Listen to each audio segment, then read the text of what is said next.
Mambo vipi? Mambo shwari bana. Ba mkubwa hapa, niko chini ya Geoffrey Mosiria, Chief of Staff. Mambo na environment mtu wangu. Bana, nimekuja hapa, hoteli ni safi. Hoteli ni safi mtazamaji, yani ukiingia hapa, maandalizi ni safi. Wako na overall, wako na vitu zote za usafi. Hata ukiangalia jikoni yao ni safi, maeneo yao ni safi, mazingira yao ni safi kabisa mtazamaji. Geoffrey Mosiria, yani leo mara ya kwanza nimekuja hapa na kula. Ni kusafi kabisa mtu wangu. Bana, nifahamishe vipi, wapi kuna tatizo?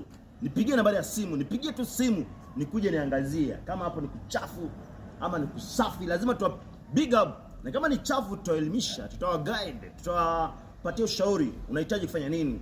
Pia afuate kanuni za Nairobi County. Nairobi County watakupatia nafasi ya kuweza kujieleza zaidi unahitaji nini. Usikuwa unafanya biashara kioleleolela tu. Lazima pia ukuwe na permit, business, ukuwe na kila kitu kuhakikisha kwamba wewe ni mwanabiashara kamili. Bana, vipi nakuwa ni moto kabisa hapa, ni kusafi kabisa, mazingira tufeki maisha bana. Yani hapa chakula, yani maisha hapa ni London.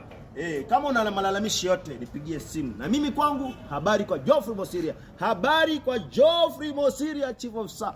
Kazi nzuri bana Geoffrey Mosiria. Niko ground peana habari, kuelimisha watu mambo na mazingira. Na kwako ukiwa na uchafu, ukiwa mazingira yako ni chafu bana, tafadhali epuka. Nipatie malalamishi yako, nipatie ujumbe wako, nifahamisha vipi, ni wapi nahitaji kwenda, ni wapi nahitaji kwenda kuelimisha watu. Na mimi mwenye mzito, ba mkubwa, atufeki maisha, sauti ya beberu.